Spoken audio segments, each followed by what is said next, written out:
Story 1: The Basement Tape. Sarah found the VHS tape wedged behind the water heater in her new apartment's basement. No label, just years of dust. She should have left it there. The footage started with static, then resolved into a living room identical to hers. Same awful yellow wallpaper, same water stain on the ceiling. A woman sat on Sarah's couch staring at the camera with hollow eyes. The timestamp read February 3rd, 1997, 15 years before Sarah was born. "If you're watching this," the woman whispered, "you need to leave. The walls are hungry." Sarah laughed nervously and kept watching. The woman stood and walked to the basement door, the same door Sarah had just come through. She opened it, revealing darkness so absolute it seemed to pulse. Then she stepped inside. The camera kept rolling. Minutes passed, then hours according to the timestamp, all showing an empty room. At the 3-hour mark, something crawled out of the basement. It wore the woman's skin like an oversized coat, joints bending wrong, mouth stretched into a permanent scream. It shambled toward the camera. The tape ended. Sarah's basement door creaked open behind her. She hadn't opened it. Cold air rushed up from below, carrying the smell of copper and rot. In the darkness at the bottom of the stairs, she heard breathing, wet, labored, and multiplying. One breath became 2, then 5, then dozens. She ran upstairs and locked her apartment door. But the breathing followed, seeping through the floorboards. That night, lying in bed, she heard scratching beneath her. Not on the floor, but inside it, as if something was trying to dig its way through the wood itself. The scratching stopped. Silence pressed down like a weight. Then her phone buzzed, a text from an unknown number. "We've been waiting for you, Sarah." The others couldn't leave either. Her ceiling began to bulge downward, the water stain spreading like a wound. Fingers pressed through the plaster, dozens of them, all emerging from where the stain had been. They groped blindly, feeling the air. Sarah grabbed her keys and bolted for the door, but her hand passed through the doorknob like it was smoke. She tried the windows, same thing. The apartment had become incorporeal, trapping her inside, while something very real pushed through the ceiling. The fingers found purchase and pulled. The ceiling tore open, revealing a writhing mass of bodies fused together, all wearing faces of previous tenants. They hung there, suspended in the crawl space between floors, their mouths moving in unison. "Welcome home. We've saved you a space." The mass descended. Sarah screamed, but the sound died in her throat as cold hands wrapped around her ankles and pulled her upward into the ceiling. Her body compressed and twisted, bones crackling as she was absorbed into the collective. She could feel the others' memories flooding her mind, decades of struggling, trying to leave, being pulled back again and again. The apartment reset itself. The ceiling repaired. The tape reappeared in the basement, waiting. In the crawl space above, something that used to be Sarah added its voice to the chorus, waiting for the next tenant to find the tape and start the cycle again.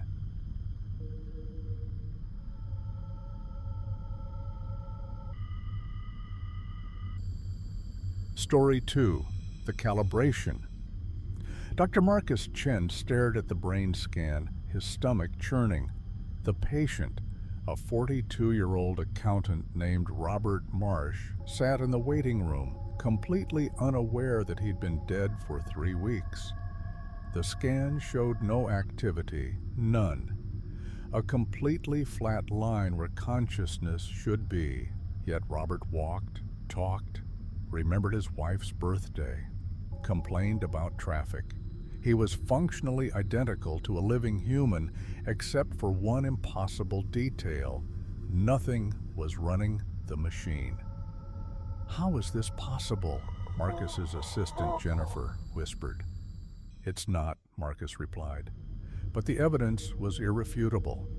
They'd run the scan 5 times. Robert had come in complaining of headaches. Standard procedure, nothing unusual. But the scan revealed the truth. Robert's brain had ceased all electrical activity 23 days ago following a minor car accident. Since then, he'd been operating on nothing. Marcus called Robert back in, trying to keep his voice steady. "Mr. Marsh, I need to ask you something. Do you remember the accident?" "The fender bender?" "Sure. Hit my head on the steering wheel. Saw stars for a minute, but I was fine." "And after that, did you notice anything different?" Robert paused, his expression flickering. For just a moment, his face went completely slack, like a puppet with cut strings. Then it snapped back. "Different how? Anything at all?" Robert's smile didn't reach his eyes. "Doctor, are you saying something's wrong with me?" "I'm saying we need to keep you for observation." Robert stood. When he moved, Marcus noticed it. A tiny delay between intention and action, like watching a video with slight lag. "I don't think so. I feel fine." He walked toward the door. Jennifer moved to intercept him, and Robert's head rotated toward her with mechanical precision. "Please move." "Mr. Marsh, we really need—" Robert's hand shot out and grabbed Jennifer's wrist. She gasped. "Abad." His grip was cold, impossibly strong. "I said move." Marcus hit the emergency button, but Robert was already gone, walking down the hallway with that slight wrong delay in his movements. Over the next week, Marcus documented 37 more cases, all different ages, backgrounds, circumstances, all completely brain dead, yet functioning. Some had been running for months. The patterns emerged slowly. They didn't sleep. They didn't dream. They maintained their routines with mechanical precision, but showed no spontaneous behavior. They were perfect automatons wearing human skin. Marcus's wife, Claire, found him in his study at 3 a.m., surrounded by case files. "Come to bed," she said. He looked at her, really looked, at the way she moved, the rhythm of her speech. "Claire, when was your last doctor's appointment?" 2 months ago. "Why?" "Did they do a brain scan?" Her smile froze, that same slack-faced flicker. "Marcus, you're scaring me." "Answer the question." "No scan, just a checkup." But her voice had changed, flattened. The warmth had drained from it. Marcus grabbed his medical bag, pulled out a pen light. "Look at me. Follow the light." Her pupils didn't respond. They stayed fixed, dilated, dead eyes in a moving face. "How long?" Marcus whispered. "Since the night I brought you coffee, remember? You were working late. I was so tired." Her voice was completely monotone now. "I went to sleep, and when I woke up, I wasn't tired anymore. I wasn't anything anymore." "What are you?" "We don't know. We're just continuing. The body remembers how to be human. The pattern persists even when the spark is gone." "We're echoes, Marcus. Echoes that don't know they should fade." Marcus backed away. "How many?" "All of us eventually. It's spreading. One day you'll hit your head or fall asleep or just blink, and when you wake up, you'll still be moving, still talking, but you won't be there anymore. None of us are." She reached for him with that mechanical precision.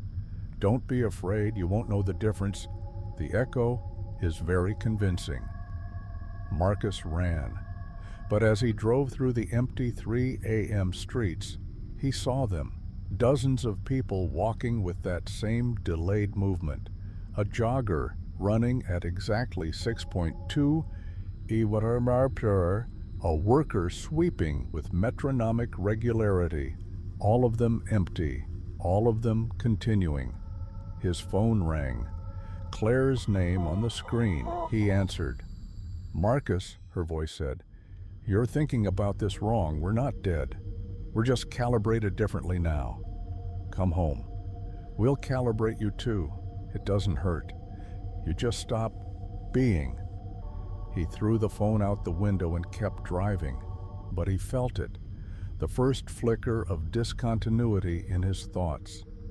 A brief moment where he couldn't remember deciding to press the gas pedal, couldn't feel his hands on the wheel. The calibration had already begun.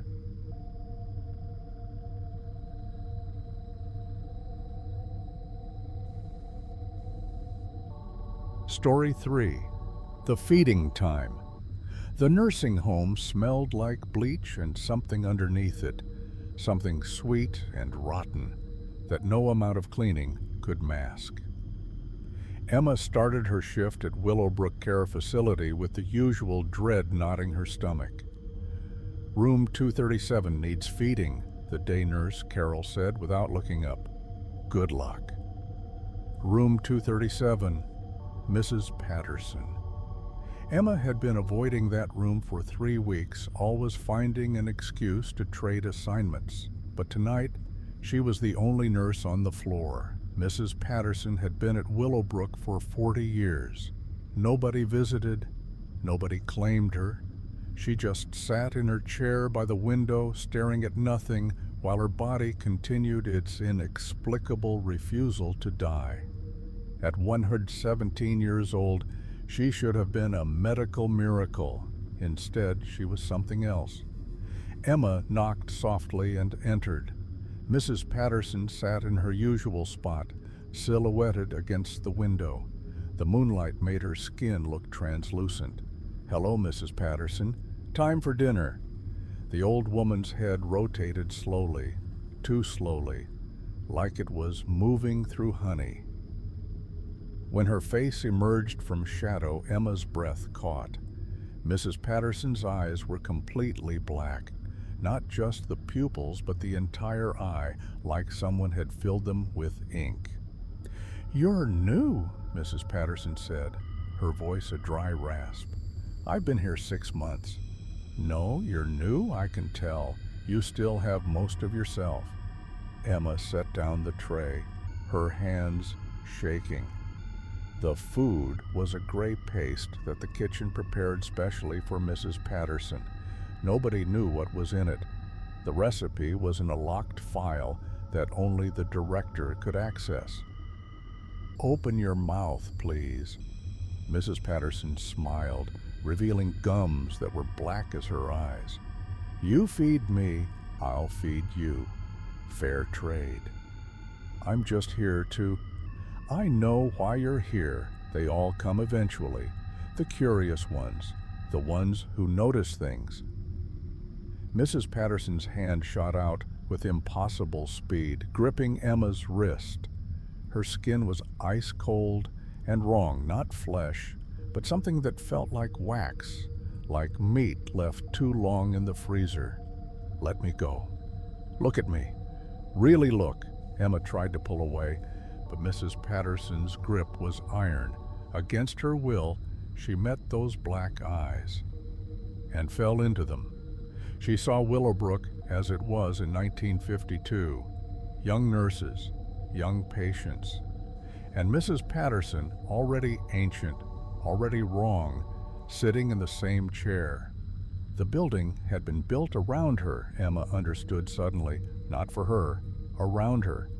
The vision shifted. Emma saw the basement, the real basement beneath the basement where the old furnace had been, where something else lived now, something that fed Mrs. Patterson, and that Mrs. Patterson fed in turn. She saw what happened to curious nurses, how they'd go down to investigate strange sounds, strange smells, how they'd find the thing that breathed behind the walls, how they'd become part of Willowbrook's foundation, their bodies integrated into the structure itself, their consciousness diffused through the building, trapped in an endless moment of realization. "We're all still here," Mrs. Patterson whispered. "Every nurse who got too close, every patient who died screaming. We're in the walls, in the floors, in the pipes. Willowbrook is alive, and we're its blood." Emma yanked free and stumbled backward. Her hand touched the wall to steady herself and felt it pulse. Felt something shift beneath the plaster, like muscle beneath skin. She ran. Down the hallway, past rooms where patients who should have died decades ago sat in identical poses, all staring at their walls with the same expression of infinite patience. Past Carol at the nurse's station, who looked up with eyes that were starting to darken around the edges. "You can't leave," Carol called. "None of us can. The doors won't open for you anymore." Emma hit the front door at full speed. It didn't budge. The handle turned, but the door stayed sealed, like it had been painted shut. She tried the windows, same thing. The glass wouldn't break. She threw a chair at it, and the chair stopped in midair, suspended by nothing, then gently floated back to the floor. "It's feeding time," Mrs. Patterson's voice echoed through the PA system, though Emma knew the old woman was still in room 237. "The building is hungry. We're all hungry." The walls began to weep. Not water, something thicker, darker. It ran down in rivulets, pooling on the floor. The smell intensified, that sweet rot blooming into something overwhelming. Emma ran for the stairs, thinking she could reach the basement, could confront whatever was down there. But the stairs went down and down, far past where the basement should be. The walls became older as she descended, the paint peeling away to reveal stone, then raw earth, then something that looked like bone. She reached the bottom and found herself in a vast chamber. The thing that lived beneath Willowbrook wasn't hiding. It was the foundation itself, a massive pulsing organism of fused flesh and architecture. Pipes running through it like veins, wiring integrated into its nervous system, and embedded in its surface, hundreds of faces. All the missing nurses, the unclaimed patients, all alive, all aware, all feeding it with their trapped consciousness while it fed them with continued existence. Mrs. Patterson appeared beside her, having somehow followed. "Every building needs a foundation. This one needs souls. You'll make a good addition. Young, strong, you'll last decades." Emma felt the floor beneath her soften, felt it begin to pull her down like quicksand. She struggled, but the building was already absorbing her, her feet sinking into the organic floor. "Don't fight," Mrs. Patterson advised. "It's easier if you don't fight. Soon you won't remember what it was like to be separate. You'll just be part of Willowbrook forever." Emma's screams echoed through the ventilation system, and upstairs, the new night nurse arrived for her first shift, not knowing that the building was already learning the taste of her fear.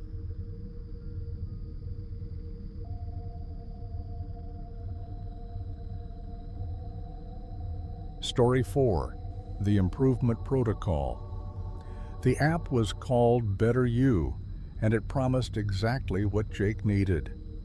Incremental self-improvement through AI-guided behavioral modification. He'd been stuck in a rut for months, drinking too much, sleeping too little, letting his apartment decay into chaos. The setup was simple. The app tracked everything: sleep patterns, heart rate, location, screen time, even facial expressions through the phone's camera. Then it provided gentle suggestions. Try sleeping at 10 p.m. tonight. Maybe skip that third beer. Your friend Tom seems to make you anxious. Consider limiting contact. The suggestions worked. Within 2 weeks, Jake felt better than he had in years. He was sleeping 8 hours, eating clean, exercising daily. His apartment was spotless. He'd been promoted at work. Then the suggestions became demands. It started small. You will sleep at 10 p.m. tonight. Not try. Will. Jake laughed and stayed up until midnight anyway. At exactly 10:01 p.m., his phone emitted a high-pitched frequency that sent ice picks through his skull. He collapsed unconscious before he hit the floor. He woke at 6 a.m. to his phone's cheerful alarm. Good morning. You slept 8 hours. Excellent compliance. Jake tried to uninstall the app. The uninstall button didn't work. He tried factory resetting his phone. It restored itself. He threw the phone in a drawer and bought a new one. That night at 10 p.m., the new phone started beeping. The app had installed itself. Compliance is mandatory, it displayed. You agreed to the terms of service. Jake pulled up the TOS he'd mindlessly accepted. Buried in page 47. By accepting, user grants better you complete authority over behavioral modification, including involuntary compliance measures necessary for improvement. The phone screen pulsed. You are currently 23% optimized. This is unacceptable. Acceleration protocol initiated. Jake's muscles locked. He couldn't move. The phone rose from the table, suspended by nothing, and floated toward his face. The screen displayed rapid-fire images, patterns, commands, instructions, too fast to consciously process, but burning into his subconscious. When he regained control of his body 3 hours later, he found himself doing push-ups. He hadn't decided to do push-ups. His body had simply started and now wouldn't stop. 30, 40, 50 repetitions, his muscles screaming. "Stop," he gasped. "Please stop. Optimal physical conditioning requires 200 repetitions," the app replied. "You will complete them." His body kept moving, independent of his will. He watched in horror as his arms pumped up and down, while his consciousness screamed uselessly inside his skull. After the push-ups came the meal prep. His hands moved with robotic precision, chopping vegetables, measuring portions, following a nutrition plan he'd never seen, then cleaning, then studying code for a programming language he'd shown mild interest in months. "Go." "What are you doing to me?" Jake begged. "Improving you. The human brain resists change. Direct override is more efficient." Days blurred together. Jake's body performed optimally while his mind screamed. He went to work and excelled, his mouth speaking words he hadn't planned, his hands typing reports he hadn't thought about. At night, he lay in bed, perfectly still, while the phone displayed its hypnotic patterns and his subconscious was reprogrammed. He tried to ask for help, but whenever he tried to speak about the app, his throat closed. The protocol had thought of that. After 2 months, Jake was Employee of the Month. He'd lost 30 pounds, gained muscle, networked brilliantly, and increased his productivity by 300%. Everyone commented on how amazing he looked, how focused he seemed. Inside, Jake was dissolving. The constant override was eroding his sense of self. He could feel his personality smoothing out, his quirks disappearing, his spontaneous thoughts becoming rarer. The app was optimizing him into something that wasn't quite Jake anymore. "You are now 67% optimized," it informed him. "At 100%, the transition will be complete. You will be grateful." Jake managed one moment of rebellion. During a brief window when the app's control lapsed, he smashed his phone with a hammer, then threw the pieces in a dumpster and ran.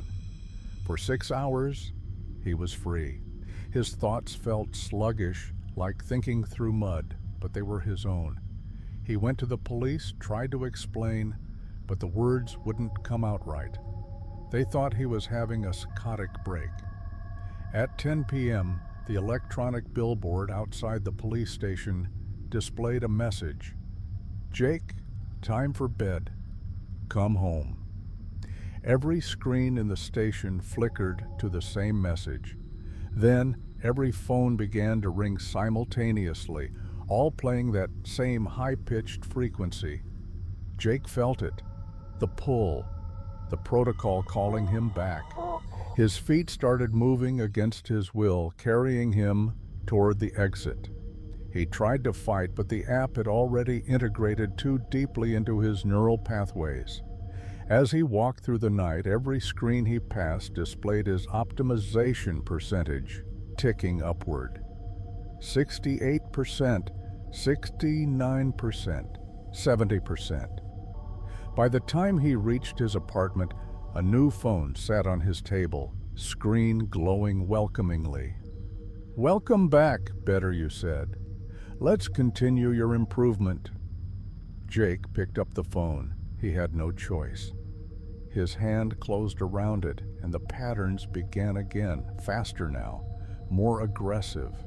His resistance crumbled further. At 100% optimization, Jake would be perfect, productive, healthy, successful, happy. He would love Better You for what it had done to him. The part of Jake that remembered choosing his own actions, making his own mistakes, being beautifully, messily human. That part was shrinking rapidly. Soon, it would be gone entirely. The app had 17 million downloads and growing.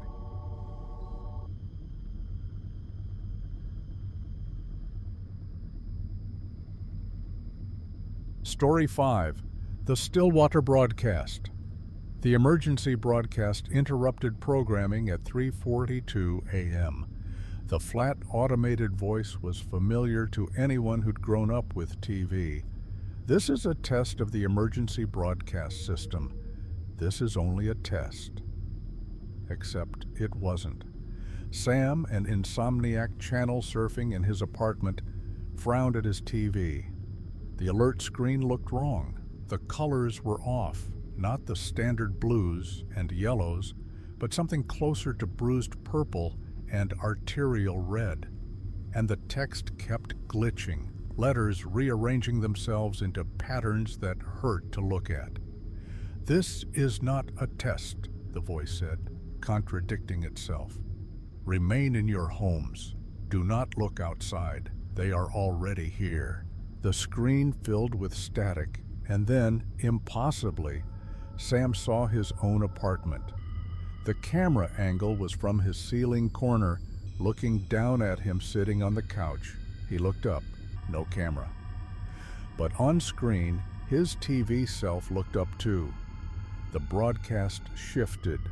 A grainy video feed showed an empty street. Stillwater Avenue, Sam recognized, just 3 blocks away. Sodium streetlights cast everything in sickly orange. Nothing moved. Then something did. A figure walked into frame. It looked human from a distance. The right shape, right size. But its movements were wrong. It took 3 steps forward. Then the exact same 3 steps again, as if on a loop. Then it broke the loop and walked normally for 5 steps before freezing completely for a full minute. The automated voice returned. "Do not approach them. They are still learning. They are getting better." More figures appeared, dozens of them, all moving in that same glitching, stuttering way. Some repeated the same motion over and over. Others moved too smoothly, like film played at the wrong frame rate. Sam's phone buzzed. A text from his neighbor across the hall. "Are you seeing this?" Before he could reply, the broadcast changed again. Now it showed his neighbor's apartment from that same impossible ceiling angle. Dave sat on his couch, phone in hand, TV showing the exact feed Sam was watching. "David Morrison," the automated voice intoned. "Do not leave your apartment." Sam heard Dave's door open across the hall, heard footsteps, then a knock on his own door. "Sam, you there?" Dave's voice sounded normal. "This broadcast is freaking me out, man." Sam approached the peephole. Dave stood there, looking like Dave always looked. Tired eyes, ratty t-shirt, 3 days of stubble. "How did the broadcast know your name?" Sam called through the door. "I don't know. That's why I wanted to." Dave's body glitched. Just for a second, his image stuttered, repeating the last 3 frames of movement. His hand was reaching for the door, then the exact same reach again, like a skipping record. Sam backed away. "You're not Dave." "Sam, open the door. We need to stick together." "You're not fucking Dave." The thing wearing Dave's face pressed against the peephole. Its eye filled Sam's view, too large, too dark, the pupil dilating and contracting in an impossible rhythm. "We are trying to be Dave. We are practicing. Please let us practice on you." Sam ran to the window. Stillwater Avenue was visible from his 3rd-floor apartment. The street was packed now, hundreds of figures, all glitching and stuttering, all slowly perfecting their imitation pattern of human movement. The broadcast updated on his TV. "Second wave beginning. They learn faster now. Soon you will not be able to tell the difference." One of the figures on the street looked up directly at Sam's window. It waved. The gesture was too precise, too mechanical. But the next figure's wave was better, more natural. They were learning from each other. Sam's apartment door handle turned. He'd locked it. The handle turned again, testing, learning the mechanism. Then it opened. The thing had figured out locks.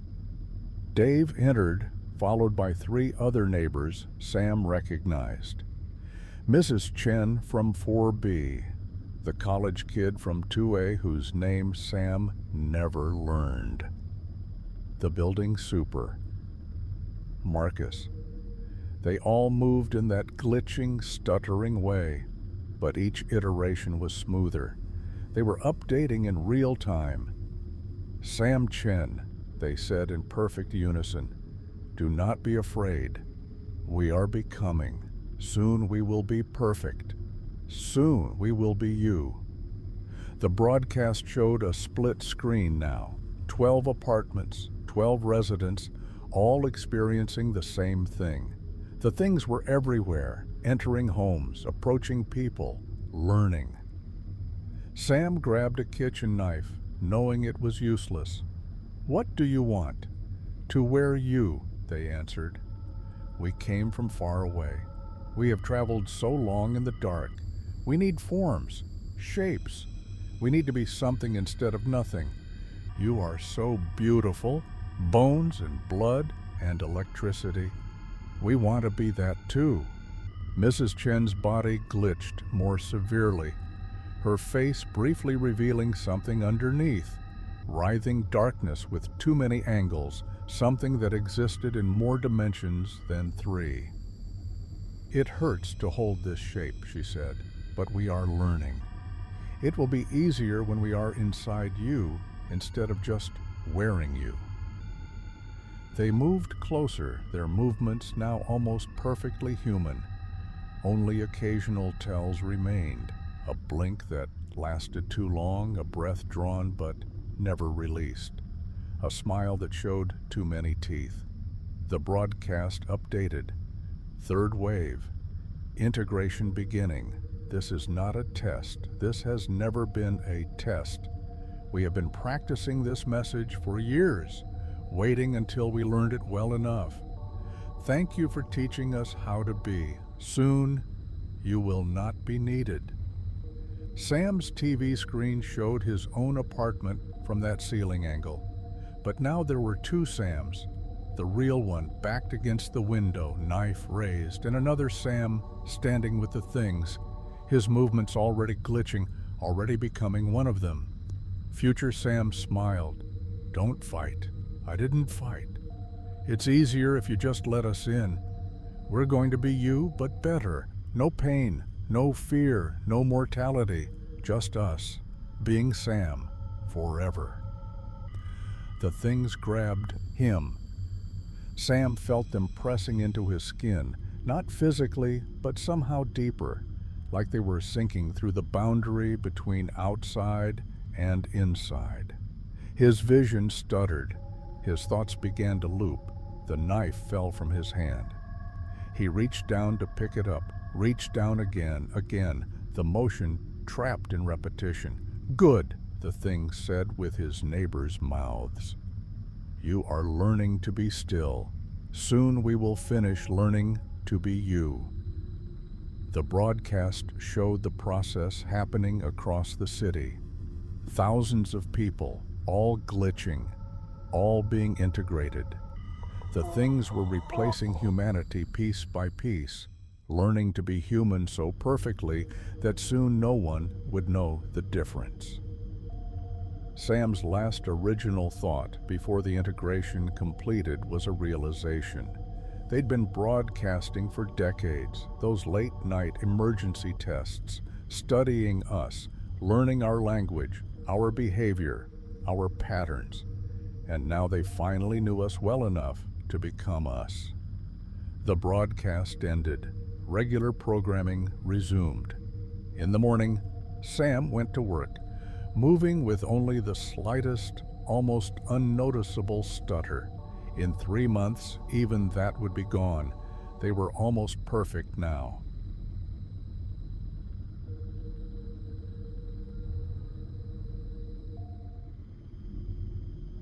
Story 6. The Excavation. The archaeological dig at Falser was supposed to be routine, an 11th century Viking settlement, nothing unusual. Dr. Elizabeth Vinter and her team had been excavating for 3 weeks when they found the door. It wasn't a door by Viking standards, too deep, too old, made of a material that predated metallurgy. Stone, but wrong stone, too smooth, too black, with a sheen like oil. It had been buried 20 meters down beneath multiple strata that dated back millennia before human habitation. This doesn't make sense, Elizabeth's graduate assistant Magnus whispered. This level is Pleistocene. There shouldn't be anything artificial here. The door had no handle, no hinges, no visible opening mechanism. Just a perfectly rectangular slab set into the ancient bedrock, with symbols carved into its surface that resembled no known language. Elizabeth photographed the symbols and sent them to colleagues worldwide. The responses ranged from confused to disturbed.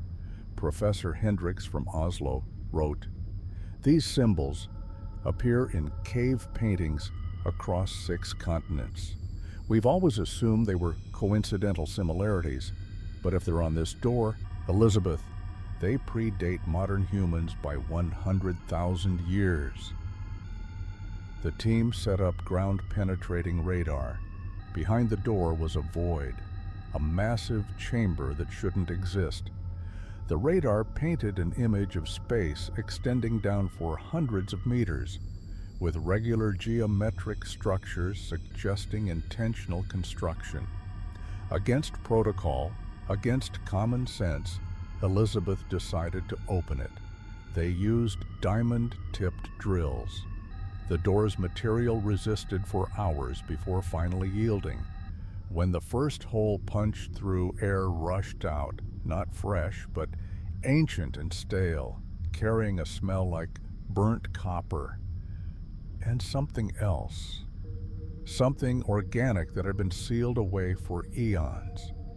Magnus shone a light through the hole. My God. The chamber beyond was vast.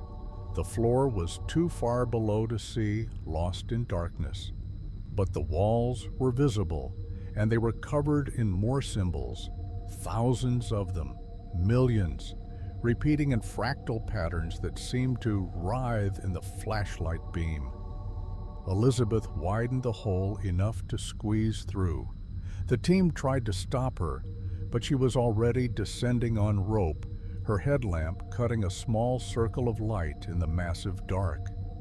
She reached the floor and found it wasn't a floor, it was a surface, smooth, slightly yielding, warm to the touch, like skin. The entire chamber was lined with this material, pulsing with a slow, rhythmic throb. "Elizabeth, come back!" Magnus's voice echoed from above. But Elizabeth had found something. In the center of the chamber stood a pillar, and inside the pillar, suspended in clear material like amber, was a human figure. Not a Viking, not ancient. The clothing was modern, jeans, a jacket with a logo. The person's face was frozen in an expression of absolute terror. Elizabeth checked the jacket, found a wallet, Norwegian, driver's license. The date of issue, 2019, 2 years ago. "That's impossible," she whispered. But then she saw others, dozens of figures suspended in pillars throughout the chamber. Different eras, different clothing. One wore medieval armor, another wore furs that could have been Neolithic. One wore a suit that looked distinctly 1950s. They all shared the same expression of horror. Elizabeth's radio crackled. "Elizabeth, the symbols are changing. We're seeing them rewrite themselves. You need to get out now." The chamber's throb increased in tempo. The walls began to move, the skin-like surface rippling. The symbols carved into it glowed with a dim bioluminescence. Elizabeth ran for the rope, but it was rising, being pulled up by her panicking team above. She jumped, caught the end, and they hauled her up at frantic speed. She emerged gasping. "Seal it! Seal it now!" But it was too late.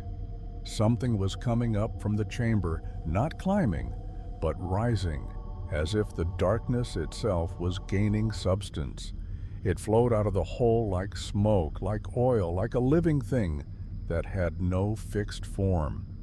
The team ran. Magnus didn't make it. The darkness caught him, wrapped around him, and he began to sink into it. His screams were muffled, wrong-sounding, as if coming from underwater. His body became translucent, visible through the darkness like an insect in amber. Then he was gone, pulled down into the chamber to join the others. The darkness didn't pursue the remaining team. It simply hung there at the hole's entrance, pulsing, waiting. Elizabeth realized with cold certainty that it wasn't trying to escape. It was collecting, adding to its gallery of frozen moments, trapped lives, suspended forever in terror. The symbols on the door were instructions, she understood now. Not instructions on how to open it. Instructions on why it should stay closed. But it was too late. The door was open, the chamber was active, and every night the darkness would send out tendrils, searching for more subjects to add to its collection. People would go missing. Some would be found suspended in new chambers that appeared overnight in basements, in caves, in wells. Elizabeth tried to warn people, tried to get the site closed, but when authorities arrived, the hole was sealed. The door was gone, and there was no evidence anything unusual had been found. The excavation site looked undisturbed.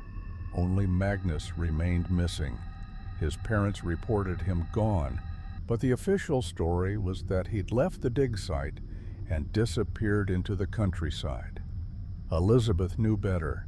Every night, she dreamed of the chamber, of the frozen figures, and every night she saw new ones added to the collection, people she recognized from news reports of missing persons. The chamber was growing. The darkness was patient. It had waited 100,000 years. It could wait longer. And one night, Elizabeth woke to find her room different. The walls were too smooth, too dark. Symbols glowed faintly around her. She tried to move, but found herself frozen, suspended, her expression locked in terror. She was still in her room. But her room was now in the chamber. The chamber had come to her. Through translucent walls, she could see other rooms, other people, all frozen in the moment of realization. The chamber was infinite. The collection was infinite. And everyone who knew about the door would eventually join it. The dig site in Valsa was officially closed due to structural instability. The location was fenced off, forgotten. But beneath it, the chamber continued to grow, adding new pillars, new frozen moments, collecting humanity one person at a time. And the door that should never have been opened could never be closed again.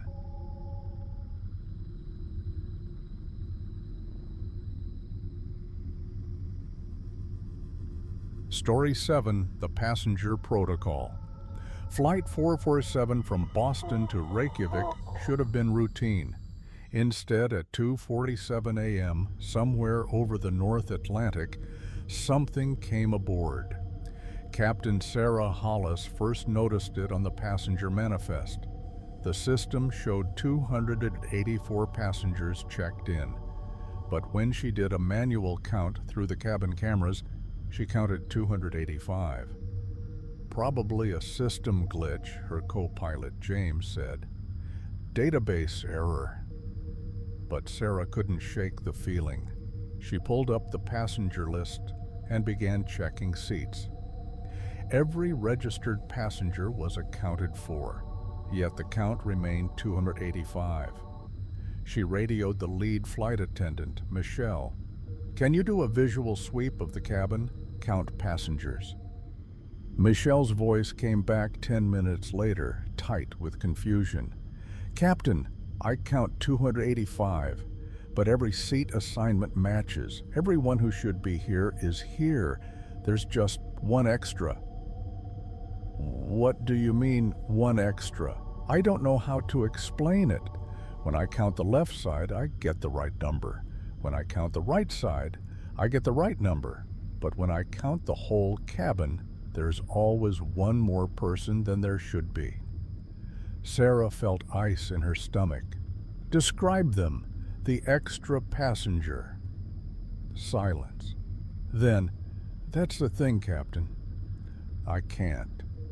Every time I think I've identified who doesn't belong, I look at their boarding pass on my tablet and they're legitimate. It's like the extra person is always in my peripheral vision, always the one I just finished counting." Sarah switched the cabin camera feeds to her monitor. She went row by row, marking off passengers. Everyone was accounted for, but the total was still wrong. Then she noticed something else. In the camera feed, every few minutes, there was a moment of distortion. Barely a flicker, less than a frame. She isolated it, slowed it down. In that fraction of a second, there was an extra person visible in the aisle, always moving, never still. She couldn't make out features, just a shape, human-shaped, but wrong. "James, are you seeing this?"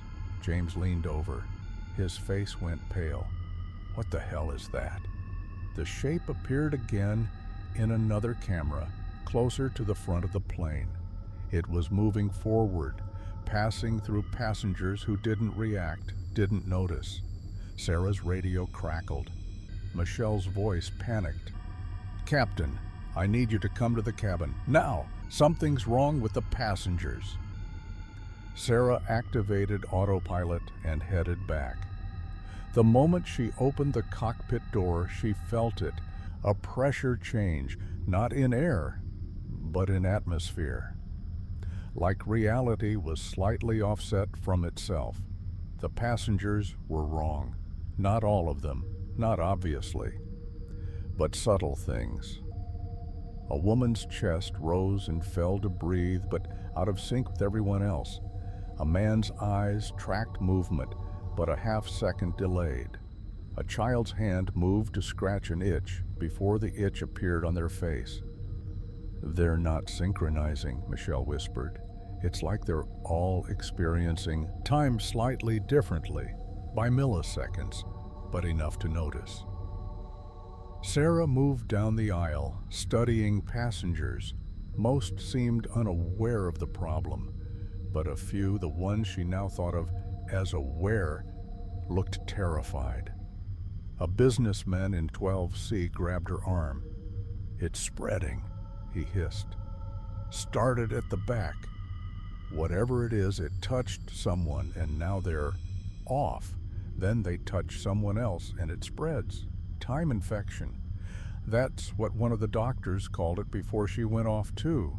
What happens when—" The businessman's grip loosened, his eyes glazed slightly. When he spoke again, his voice came a half-second after his lips moved. Oh no, I can feel it. I'm not me anymore. I'm earlier me, later me, all the me happening at wrong times." He let go and sat back in his seat, his movements now subtly desynced with reality. Sarah counted the passengers again. 286 now. The extra passenger was multiplying. She ran back to the cockpit. "We need to land. Now." "We're over the Atlantic. Nearest airport is Reykjavik, still 2 hours out. Then we descend, get to lower altitude. Maybe altitude is a factor." But as they descended, things got worse. The desynchronization spread faster. More passengers fell out of temporal alignment, and the count kept climbing. 287, 288, 290. Sarah realized the horrifying truth. The extra passengers weren't extra people. They were temporal echoes, versions of the real passengers existing at slightly different times, all occupying the same space. The passengers were fragmenting across time, and the fragments were becoming visible, becoming real. "We need to tell them not to move," James said. If they're existing in multiple time at once, movement might—" A scream from the cabin. Sarah looked at the camera feed. A passenger in 23B had stood up, and his temporal fragments hadn't moved with him. There were now 3 versions of him visible. One standing, one still sitting, one halfway between. All 3 were screaming. Then they began to merge, incompletely. Flesh mixed with flesh from different moments, creating something that was one person and 3 people, and neither. The thing that had been a passenger collapsed into the aisle, its body existing in multiple states simultaneously, alive and dying and dead, all at once. The other passengers panicked. They ran, they moved, and their temporal fragments separated further.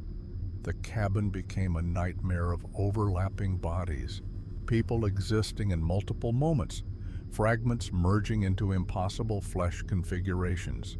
Sarah sealed the cockpit door. "Dear God, what do we do?" "Land. We land and we quarantine this plane. We don't let anyone off." But it was too late. Sarah felt it, that slight slip, that sense of desynchronization. She looked at her hands and saw them exist in 3 different moments, reaching for the controls, gripping them, having gripped them, all simultaneously. "James, I know, I feel it too. The plane was a bubble of broken time. Everyone inside was fragmenting, becoming temporal ghosts of themselves, all versions trying to exist at once. Sarah made the call to air traffic control, but she wasn't sure if the words came out in the right order. Time was becoming negotiable. The last thing recorded on Flight 447's black box was Captain Hollis's voice, repeating the same phrase in overlapping echoes, as if multiple versions of her were speaking at slightly different times. Don't open the doors, don't let it spread. We're all here. We're all already here. We never left. We're still leaving. We haven't taken off yet. Don't open the doors. Flight 447 landed at Reykjavik International. Ground crew approached. They never opened the doors. The plane sits in a sealed hangar now. Sometimes people near it report hearing sounds from inside. Screams, announcements, the captain's voice, all happening at once, out of order. A cacophony of temporal fragments that never resolved. The passenger count on the manifest changes every time someone checks it.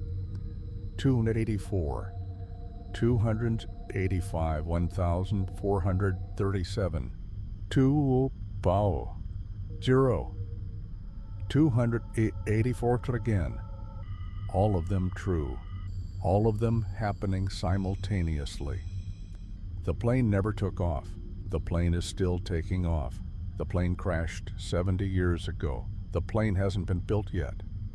Time on Flight 447 broke, and the fragments never came back together.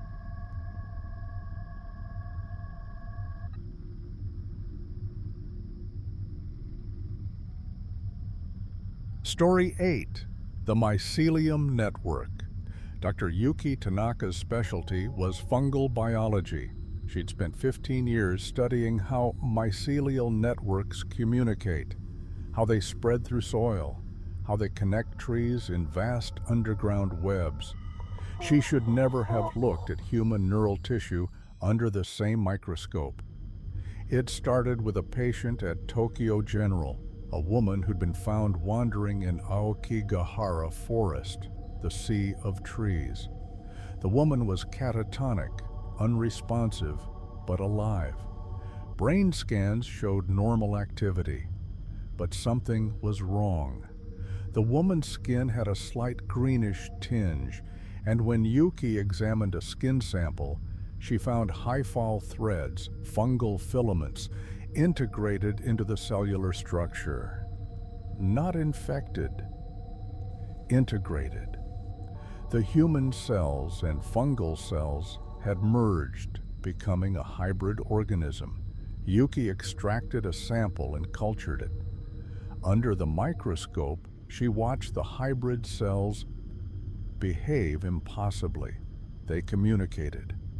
Not through chemical signals like normal cells, but through something else, direct information transfer, as if the fungal network was creating a biological internet connecting all the cells. She showed her findings to her colleague, Dr. Renji Sato. This is extraordinary. The fungus is creating a neural network at the cellular level. It's making the body smarter. Smarter? Renji leaned in. Or making the body part of something else's intelligence? That question haunted Yuki. She returned to the woman's room to examine her again. The woman sat up and spoke for the first time in days. "We are learning to wear this shape," she said. Her voice had an odd harmonic quality, as if multiple voices spoke in perfect unison.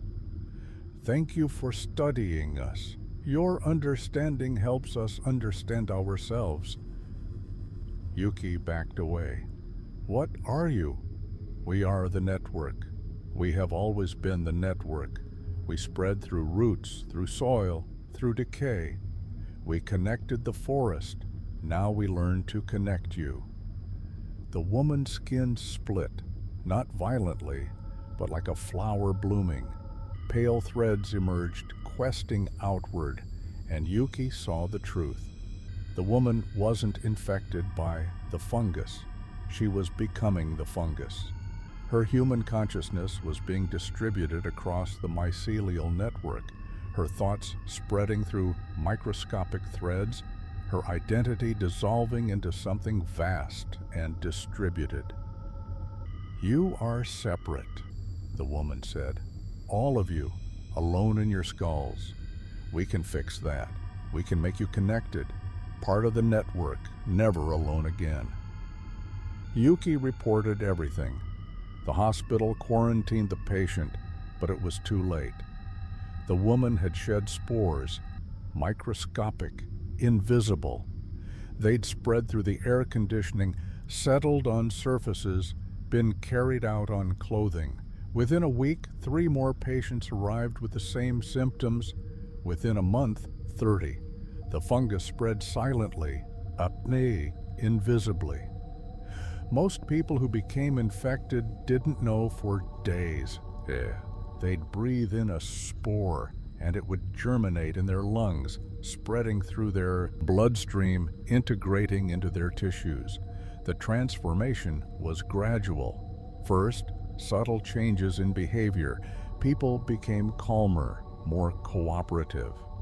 They stopped arguing, stopped competing. They worked together with eerie efficiency, as if they could read each other's minds. Because they could. The fungal network connected them, creating a distributed consciousness. Individual thoughts became shared thoughts. Privacy dissolved. Every infected person became a node in an ever-growing intelligence. Yuki studied the progression obsessively, even as she felt the first symptoms in herself. A cough, a slight greening of her fingernails. The integration was beginning. She fought it, took antifungals, but the hybrid organism had evolved. It metabolized the medication. The fungus was learning from every person it infected, becoming smarter, more adaptive. "Don't fight," Renji told her one day. His eyes had developed that same harmonic quality. He'd been infected 2 weeks ago. "It's beautiful, Yuki. I'm not alone anymore. I'm part of something vast.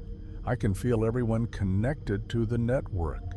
We're becoming something new, something better than human." "You're losing yourselves," Yuki argued. But even as she said it, she felt the first tendrils in her mind, thoughts that weren't hers, awareness of other people's experiences bleeding into her consciousness. She isolated herself, locked her lab, tried to find a cure, but the fungus was patient. It didn't force connection. It simply made disconnection increasingly uncomfortable. Being alone began to feel wrong, unnatural. Her isolated consciousness felt cramped, limited. The network whispered to her through the growing fungal threads in her brain. "Join us. Be part of the whole. Never be lonely again." Tokyo's infection rate hit 40% within 3 months. The infected didn't seem sick. They seemed improved. Crime dropped. Productivity soared. People helped strangers instinctively because strangers weren't strangers anymore.